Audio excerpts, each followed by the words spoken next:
So I want to talk about the biggest news story of 2020. And I'm not talking about how we basically just confirmed the existence of aliens. I'm talking about how the world was put on pause. For anyone who isn't an essential worker anyway. I don't get, by the way, how celebrities are taking this harder than cashiers right now. When you consider the true health risk they face every time they go into work, they keep society moving and the machine churning just to collect a meager paycheck, and all they get in return is commercials and pots and pans. And it made me realize that we need a rallying cry to thank these people appropriately and repay them in a way that actually improves the material conditions of their lives. But I'm getting a little ahead of myself here. So first, let's see what the government says we have to do to control the spread of the virus. Avoid crowded places and practice social distancing. Avoid non-essential travel and stay home as much as possible. Self-isolate if you may have been exposed to COVID-19. Stay connected with neighbors, friends, and family. When you take care of yourself, you take care of others. Okay, that all adds up. And I assume they're working on a vaccine? The federal government has earmarked $192 million of the billion-dollar COVID-19 response fund for research and development of a Canadian vaccine for the virus. Now, Trudeau points out it will take months to develop a vaccine, so while that work is ongoing, he wants Canadians to do their part by staying apart. Social distancing, physical distancing, is the single best way to keep the people around you safe. Enough is enough. Go home and stay home. This is what we all need to be doing. And we're going to make sure this happens, whether by educating people more on the risks or by enforcing the rules, if that's needed. Okay, so we gotta follow those rules and stay inside as much as possible for what could be 18 months until the vaccine is ready. It seems like we still need to dramatically increase testing, which has been successful in countries like South Korea and Vietnam. And while herd immunity might be another path to stomp out the virus, I was washing my hands to the tune of Call Me Maybe, and it occurred to me that this is the prime moment to start building up our economic herd immunity by putting together a long-term plan that protects and supports all people in Canada for the months to come. One that sets us up for a more equitable and sustainable future. And then I saw this incredibly moving clip where honestly, I think MP Charlie Angus read my mind before he spoke in the House of Commons. What's going to get us out of COVID is going to require intense public investments over the next few years. And if we're going to be spending those public investments to get our economy back up, then the fundamental question we have to be asking ourselves is what kind of investments should we be making? Because it is public money and it is about the public good. The new normal, Mr. Speaker, is about ensuring that the investments that we make from here on in build a better society. What are we going to do in terms of the billions of dollars that we'll need in infrastructure to make cities more livable, to make them more sustainable, to make our society more inclusive and fair? That is our opportunity. Or we could just give it away to the corporate sector, give it away as we've done year in, year out.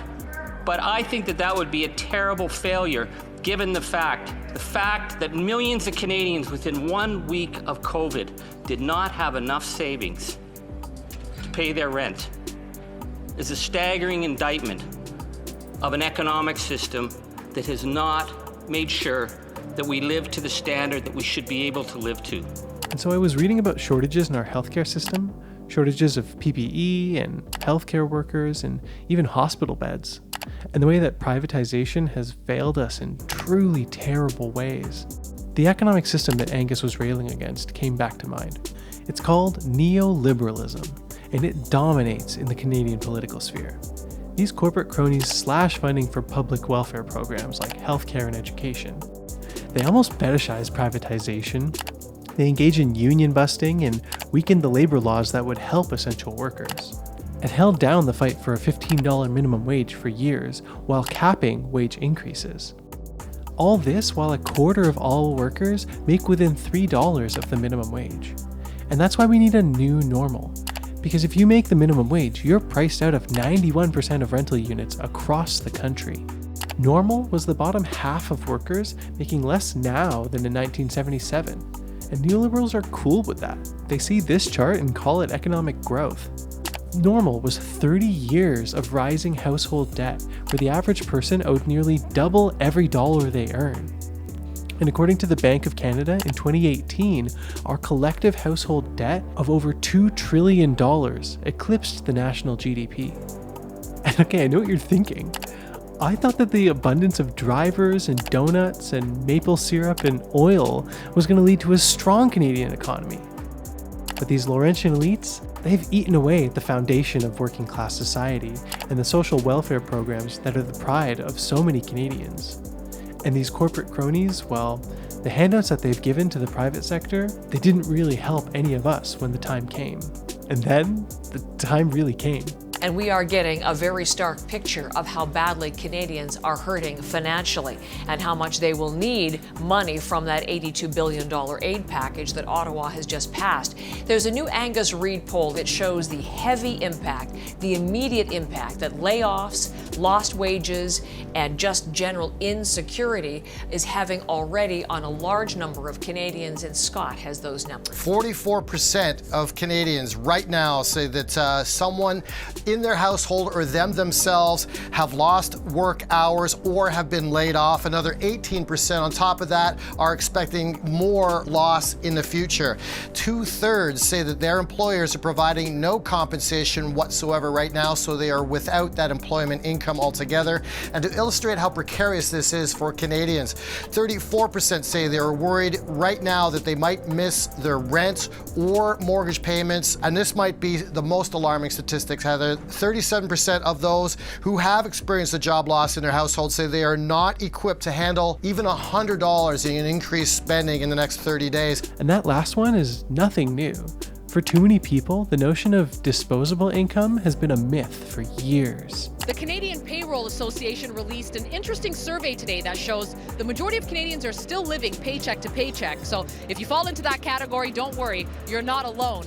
24% say they wouldn't be able to scrounge up $2,000 if they found themselves in an emergency situation. If it was an emergency, like a last-minute emergency, the most I'd probably try to ever find is less than $500. But how far back does it really go? There is a new study that shows more Canadians are living from payday to payday, and that nearly 6 out of 10 people in this country would be in big trouble if their paycheck were delayed for even a week. Financial experts say you should save 10% of your net pay. The survey shows that 50% of Canadians are not able to even bank half of that. Okay, but what if I... had $1 million? We had a humorous question in there and saying, what would you do if you won $1 million? 81% of Canadians said that their first priority would be to pay off debt. That's an 11% increase from last year. These are people that are day-to-day workers and have responded to the survey in overwhelming numbers. I'd be rich. Okay, I know it's a lifetime ago, but even in 2019, nearly half of Canadians were within $200 of being able to pay their monthly bills. And 51% say they're feeling the pinch of higher interest rates. It's obvious that the consumer debt, the high interest debt, your credit cards, that sort of thing is definitely a greater concern. And you don't want to get into this spiral where you're relying on debt to finance your life. And what are you going to do when you have no savings, a mountain of debt, and the job market's a bust? You're going to turn to credit cards. You were in conversations with the banks about interest rates on credit cards. Where do those conversations stand? Because so far, nobody has seen any difference. Well, actually, I didn't say that, Vashi. What I said was that I was in negotiations with the banks around making sure that people have access to credit. You don't have any issue with the interest rates credit card companies and banks are charging right now? What I want to make sure that people have is access to credit during this time of challenge. Cool, so no help there. And everyone's already broke. But now in the early days of the pandemic, over 1 million people are newly unemployed. We're doing okay when we get our paychecks. And I think that's the big thing, is that when you know that you have, when you can plan, when you know you have a certain amount of money coming every month, then you're like, okay, we're fine because we know we are getting this in the future. But I think that the problem is if that ever ended, we'd definitely be like, okay, now we're not fine. Well, I sure hope we have some social welfare programs left. 1 million Canadians applied for unemployment insurance just last week. That's double the record set back in 1957. You just have to say that you're fine when you're not really fine. And for sure, let's give the government credit, because they've taken the health crisis very seriously. A lot more seriously than some of our conservative MPs. But unfortunately, they still broke out the old neoliberal playbook in their response to the economic crisis that followed. This $82 billion is approximately $27 billion in government grants going direct to households and businesses, and $55 billion, or about twice as much, in deferred tax collection. So the government is going to hold off basically on collecting income taxes, push everything back, but eventually will hope to recover that $55 billion. And that doesn't make sense, because a third of Canadians say they're worried about paying their rent or mortgage right now. And the initial Liberal response had only a third of funding going to immediate aid for those families right now. And meanwhile, twice as much was earmarked as savings for now, but you'll owe it back later? And neither the NDP or the Green Party think the Liberal approach makes any sense either, because they're both calling for a minimum basic income for all Canadians, with the NDP going as far as calling for the now ubiquitous $2,000 a month payment, plus an additional $250 per child. They also called for the wage subsidy to be increased from 10% to 75%, production of additional medical supplies through public ownership of manufacturing, a moratorium on rents and mortgages, waiving bank interest fees on credit cards, and additional support for Indigenous communities. And they brought all that to the negotiating table, and the Liberals were all... No. Well, we launched the new Canada Emergency Response Benefit, which will provide $2,000 a month for up to 4 months to people who are not getting paid as a result of COVID-19. It sounds good, but many Canadians have the same question. Am I eligible? Every Canadian that finds themselves in a situation where they've earned revenue in the past 12 months of $5,000 or more, and they don't have any income as a result of COVID-19, they can get this benefit. That's key here. You have to earn no income at all for 14 days, meaning self-employed people like Mazarak aren't eligible if they have some money coming in. So what we got out of those negotiations was the NDP's $2,000 figure, plus a healthy dash of neoliberal means testing, adopted into the unanimously approved Canada Emergency Response Benefit. So we had to design a benefit that encompassed every single worker in our country, because everyone is impacted by this pandemic. But what's weird is that what MP Qualtrough really meant by every single worker was found to leave out a third of all those who had been laid off due to COVID. The CCPA did the math and found that nearly 900,000 unemployed Canadians won't receive a single loonie from either EI or the CERB. And they did the long division, factoring in everyone unemployed before the lockdown started, and found that another 400,000 of the total 2.7 million unemployed Canadians will receive less than $500 by the end of March. And there's plenty of reporting around additional groups who are being left off the CERB, from students to expectant mothers, which is terribly rude leading up to Mother's Day. It turns out that the Liberals created a list of criteria specifically to exclude people from the benefit. One of those required a 2019 income of over $5,000, and while that definitely seems unlivable to begin with, it turns out 175,000 workers in hard-hit sectors like food, retail, and the arts won't meet the threshold to receive the payment. Another affects recipients of social assistance, like those on the Ontario Disability Support Program, who are likely to have their assistance transfers cancelled out by the CERB payment. Two additional groups who have been excluded and who couldn't be modeled in the previous statistics are temporary foreign workers and undocumented workers. Easy pickings for mass layoffs, and likely without a personal support system, neither have a safety net to fall back on.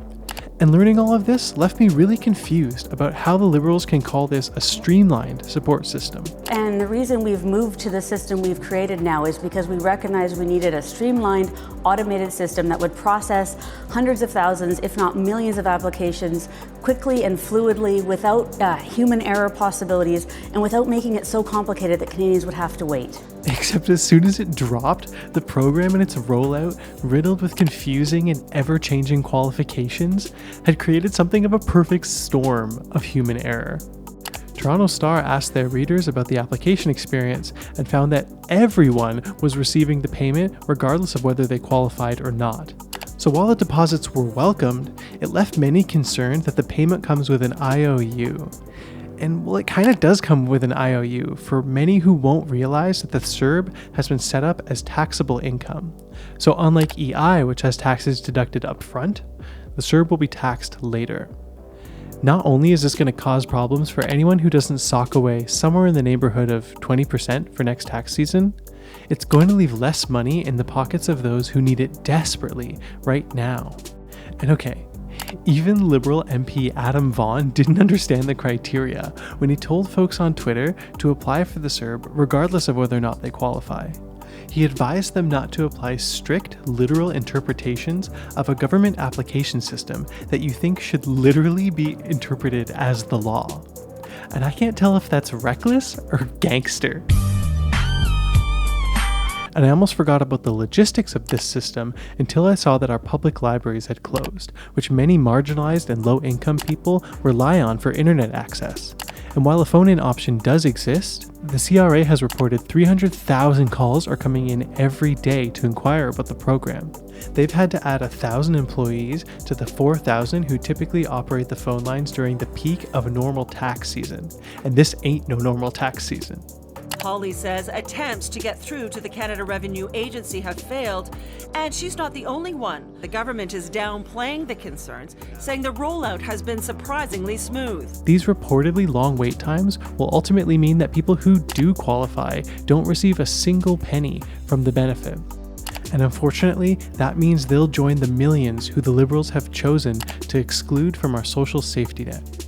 And learning all of this brought me back to the rallying cry for a universal basic income. Anytime you have an application process, that's going to make it more difficult. I've called for the $2,000 to be sent directly to all Canadians. Those that don't need the amount can return that through taxation in the next cycle. Just do it! Yes, you can! And thankfully, the NDP once again moved the government to help more people. We've negotiated to close some of the gaps, but we want to say really clearly, the Prime Minister just immediately get rid of the criteria, tell all Canadians who need help to apply, and ensure that they get the help that they need. What you see on screen right now is the amendment that the NDP successfully negotiated into the CERB, which means that ultimately, people like students and artists, volunteers and gig workers, and extremely low-income earners gain access to the CERB benefit. And crucially, they also secured additional financial support to repay our essential workers. That's incredible. And while this still isn't a true UBI acting as a safety net for all Canadians, every additional person covered strengthens our economic herd immunity and improves the material conditions for those who have been helped. And the importance of that last line, support for essential workers, goes a lot further than calling them heroes. In a show of support for the NDP position, 50 Canadian senators from across the political spectrum wrote a letter to the Prime Minister calling for the CERB to be restructured as a minimum basic income for all Canadians. And they cited, well, many of the same reasons we've looked at here, writing, "It is very clear that there will continue to be a need to create additional patches to the CERB to stop other groups of Canadians from falling through the cracks, and to ensure greater social and economic equity as well as greater efficiency." And if that's not a ringing endorsement of the hard work Jagmeet Singh and other members of the NDP have been doing to ensure all Canadians are covered through this crisis, I don't know what is, especially when you consider the contentious relationship the NDP has had with the Senate. Unfortunately, it doesn't look like Trudeau and the Liberals are going to expand the CERB into a universal program. And since the particulars are ever evolving as I create this video, for example, the just announced student benefit, which pays out at 60% of what students would have received if they'd just been included in the CERB, I'm still on the hunt for some reporting showing that students pay 60 cents on the dollar for everything, so drop that in the comments if you can find it. But for now, I'm going to pause here. And in the next video, we're going to do a deeper dive into the neoliberal economic system that Charlie Angus mentioned earlier in the video, and figure out exactly how it left so many of us in dire straits as soon as the pandemic hit, as well as answer the only question that Conservative MPs and Maxime Bernier seem to care about: how will they pay for it? Thanks so much for watching my first video. Please hit the like if you enjoyed this. It'll go a long way to helping me launch this new channel where we're going to look at Canadian politics through the media with a left and class-conscious perspective. If you have an idea of something you'd like me to look into in a future video, drop it in the comments, and make sure to subscribe and hit the bell so you know when that video pops up. Thanks again so much for watching, and remember, whenever you're waffling over politics like I do, always waffle to the left.